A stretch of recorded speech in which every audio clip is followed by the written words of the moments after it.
Kalaboso ang dalawang high-value individual at nakumpiska ang mahigit 100,000 pisong halaga ng shabu sa ikinasang buy-bust operation sa Barangay Linaw, Ormoc City. Yan ang ulat ni Patrolwoman Mariel Dulnuan.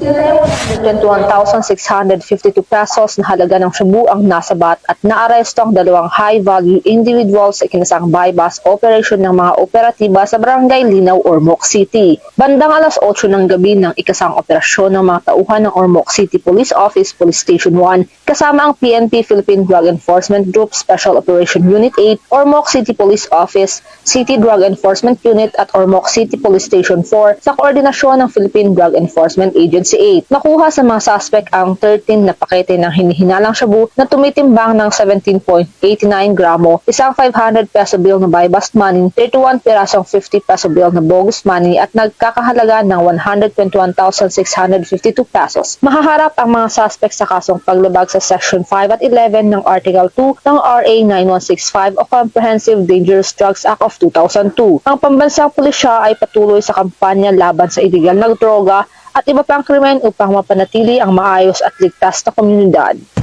Mula dito sa Eastern Visayas, ako ang inyong PNN Correspondent Patrolwoman Dulnuan, alagad ng batas, tagataguyod ng Balitang Pulis. Maraming salamat, Patrolwoman Dulnuan.